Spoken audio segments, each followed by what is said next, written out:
ఇట్లా బెలాంచి వీటిని half shape cut చేసుకొని దాంట్లో ఆలుగడ్డ, మనం చేసుకున్న ఆలుగడ్డను నింపుకోవాలి.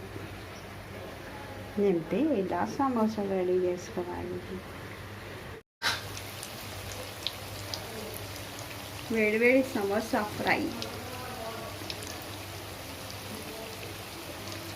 సిమ్లో మంచిగా కాల్చాలి సమోసాలు. ఫస్ట్ ఆలుగడ్డ ఉడకబెట్టుకొని దాన్ని పోపున వేసుకోవాలి.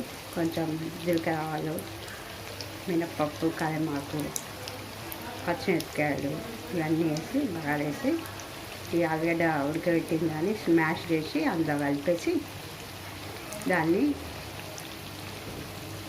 మైదా పిండి జరిపి పక్కన పెట్టి ముద్దలు చేసుకొని దాంట్లో సమోసాల షేప్లో కట్ చేసుకొని పూరీలా బెల్లాంచి దాన్ని హాఫ్ కట్ చేసుకొని దాంట్లో ఆలుగడ్డ పెట్టి ఇలా సమోసాలాగా తయారు చేసుకోవాలి. దాన్ని సిమ్లో ఇట్లా మంచిగా తలాంచుకుంటే లోపల వరకు అంతా బాగా ఉడుకుతుంది.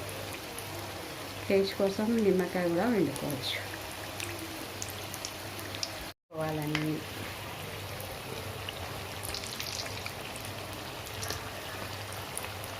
మైదా పిండిలో కొంచెం ఉప్పు, నూనె వేసి పిసకాలి సమోసా కోసం. ఉప్పు, నూనె, కొంచెం ఓమా వేసి పిసుకోవాలి.